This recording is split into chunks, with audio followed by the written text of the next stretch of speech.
दोस्तों, किसी भी लोकतांत्रिक व्यवस्था में प्रत्येक नागरिक को सरकार से सवाल पूछने और विरोध जताने का पूरा अधिकार होता है। लेकिन विरोध के नाम पर इस समय दिल्ली में जो हो रहा है उससे आपको रूबरू करवाना बेहद जरूरी है। शिक्षा मंत्री के इस्तीफे की मांग को लेकर उठा ये विरोध प्रदर्शन अब देश की आंतरिक एकता के लिए खतरा और मजाक दोनों बनता दिखाई दे रहा है। दिल्ली की सड़कों पर हुड़दंग मचा रही इस भीड़ में से काफी लोगों को तो ये तक नहीं पता कि वो किसका इस्तीफा मांगने आए हैं। अब इन मोहतरमा को सुन लीजिए, ये पेपर लीक के लिए मध्य प्रदेश के मुख्यमंत्री मोहन यादव का इस्तीफा मांग रही है। आप खुद ही सुनिए। बताओ क्या क्या मांग है यहाँ पे? यहाँ पे ये मांग है कि इसे इस्तीफा देना पड़ेगा। मोहन यादव को। मोहन यादव को? हाँ, मोहन यादव को इस्तीफा देना पड़ेगा। हाँ, उसे इस्तीफा देना पड़ेगा। शाबाश बेटा। वैसे इस बात को हम मजाक में टाल सकते हैं, लेकिन इसके बाद मैं आपको जो दिखाऊंगा उसे सुनकर आपके पैरों तले जमीन खिसक जाएगी। इस कथित छात्र आंदोलन के बीच कुछ गैंगस्टर्स और आतंकवादी तक पहुंच गए जिनका पेपर लीक से कोई मतलब नहीं था। इन लोगों का मतलब केवल अराजकता फैलाना था।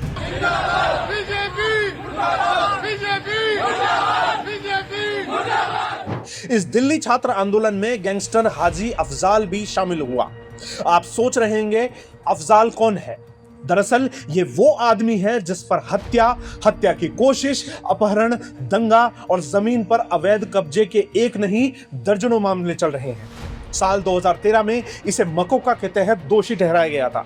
मकोका एक गंभीर आपराधिक धारा होती है जो बड़े अपराधियों पर लगाई जाती है।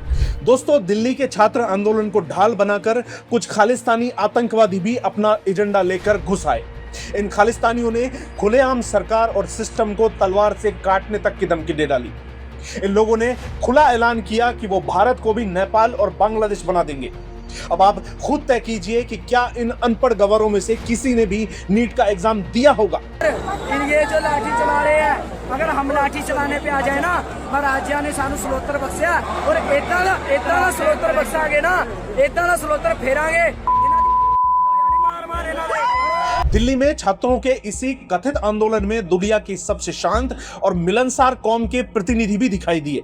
इन लोगों ने खुलेआम जिस अभद्र भाषा का इस्तेमाल किया वो मैं आपको यहां बोलकर भी नहीं बता सकता। ये दिल्ली पुलिस को, बीजेपी को और भारतीयों को गाली दे रहे हैं। यहां दिल्ली पुलिस और बीजेपी तक को गाली देना भी एक हद तक माफ किया जा सकता है, लेकिन ये लोग भारतीयों को गाली दे रहे हैं। ये ऐसा क्यों कर रहे हैं इसका जवाब हम सब जानते हैं, लेकिन स्वीकार नहीं करना चाहते। खैर छोड़िए, पहले आप इस शांति दूत की बातें सुनिए। Fuck Delhi police, fuck BJP, fuck Indian army. हालांकि जैसा हमारे शास्त्रों में लिखा है, कर्म का सिद्धांत हर जगह लागू होता है और ऐसा ही कुछ इस शांति दूत के साथ भी देखने को मिला। सूत्रों की माने तो इस बयान के कुछ देर बाद ही इसे पुलिस ने उठा लिया और इसकी जमकर खातिरदारी की। और दोस्तों, आपको जानकर हैरानी होगी कि आगे से गीली और पीछे से पीली होने के बाद इसके सुर पूरी तरह से बदल गए। जो आदमी कुछ देर पहले तक सिस्टम को मिडिल फिंगर दिखा रहा था, वही कैमरे के सामने गिड़गिड़ाता हुआ दिखाई दिया। जय हो हमारी पुलिस की।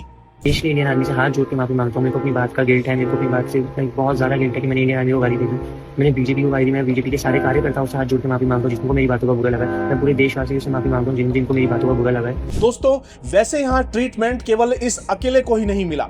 दिल्ली के इसी आंदोलन के बीच एक जंगली बिल्ली भी शेरनी बनकर आई। इस बिल्ली ने भीड़ को उकसाते हुए कहा कि जहां कहीं भी पुलिस की वर्दी में लोग दिखे उन्हें पकड़कर थप्पड़ मारो, मुक्के मारो। हालांकि दीदी की गलतफहमी कुछ ही देर में दूर हो गई।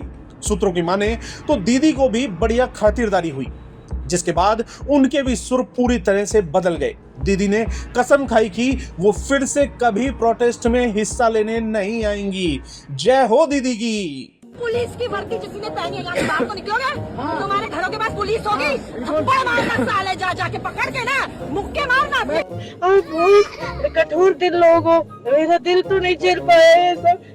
मैं नहीं आऊंगी प्रोटेस्ट। ये कैसी प्रोटेस्ट है?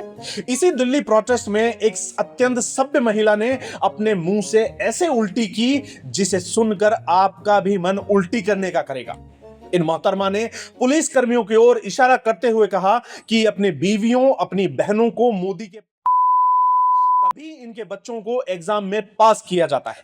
बताइए, इस बात का कोई तुक है? नहीं, लेकिन इन्हें तो हगना था तो इन्होंने हग दिया। अपनी बीवियों को, अपनी बहनों को मोदी के पास सुनाते हैं, तभी इनके बच्चों को एग्जाम में पास किया जाता है। साथियों, छात्र आंदोलन के नाम पर हुई हुड़दंग के चलते दिल्ली बदमाशों का गढ़ बन गई। इसी प्रदर्शन को ढाल बनाकर एक अन्य जागरूक मोहतरमा ने तो सीधे देश के प्रधानमंत्री को गोली तक मारने की बात कह दी। इन लोगों को देखकर यही ख्याल आता है, कौन है ये लोग? कहां से आते हैं? आप खुद सुनिए इन्होंने क्या कहा। मैं तो चाहती हूँ मोदी को भी गोली मार दो, सही में मैं तो मार भी दूंगी। मतलब आप प्राइम मिनिस्टर के लिए ऐसी बात बोल रहे हो, मोदी को गोली मार? कुछ हुआ भी है? दिल्ली के प्रोटेस्ट में इतने सारे तनाव भरे माहौल के बीच कुछ गुलाबी रंग भी देखने को मिले। प्रोटेस्ट के नाम पर फूहड़ता की हदें पार करने की कोशिश की गई। हुड़दंगियों के बीच एक लड़का नहीं लड़का नहीं, अरे यार आप खुद तय कर लो ये क्या है। लेकिन जो भी है ये बड़ा अजीब है। अब इसकी टी शर्ट पर जो लिखा है वो भी आप खुद पढ़िए। अब जब आप खुद ही सोचिए, क्या ऐसे लोग देश की दिशा तय करेंगे? और ऐसे लोगों को हाथ में अगर सत्ता दे भी दें तो बदले में ये हमें क्या देंगे? ताता थैया। भाई छोड़ो ना ये बीच वाले को, मेन पार्टी से बात करते ना डायरेक्ट। अरे छोड़ दिया भाई, मुझे कौन सा इन लोगों की चर्चा करना पसंद है। वो तो मुझे लगा कि इतने सारे तनाव के माहौल के बीच आपको कुछ हंसने का मौका भी दिया जाए। वैसे मजाक अपनी जगह है और गंभीरता अपनी जगह। मैं फिर अपनी बात को दोहराता हूं, एक स्वस्थ लोकतंत्र में प्रत्येक नागरिक को विरोध करने का अधिकार है, लेकिन विरोध की अपनी एक मर्यादा होनी चाहिए। आपको जो व्यक्ति या पार्टी अच्छी लगती है उसे वोट देकर जिताइए, लेकिन आंदोलन के नाम पर ऐसी हुड़दंग मचाना और माहौल को खराब करने का हक किसी को नहीं है। दोस्तों, आपको ये वीडियो कैसा लगा हमें कमेंट बॉक्स में जरूर बताइए। साथ ही हमारे चैनल को सब्सक्राइब कर लीजिए। तो मिलते हैं आपसे अगले वीडियो में, तब तक के लिए हमें आज्ञा दीजिए। जय हिंद, जय भारत।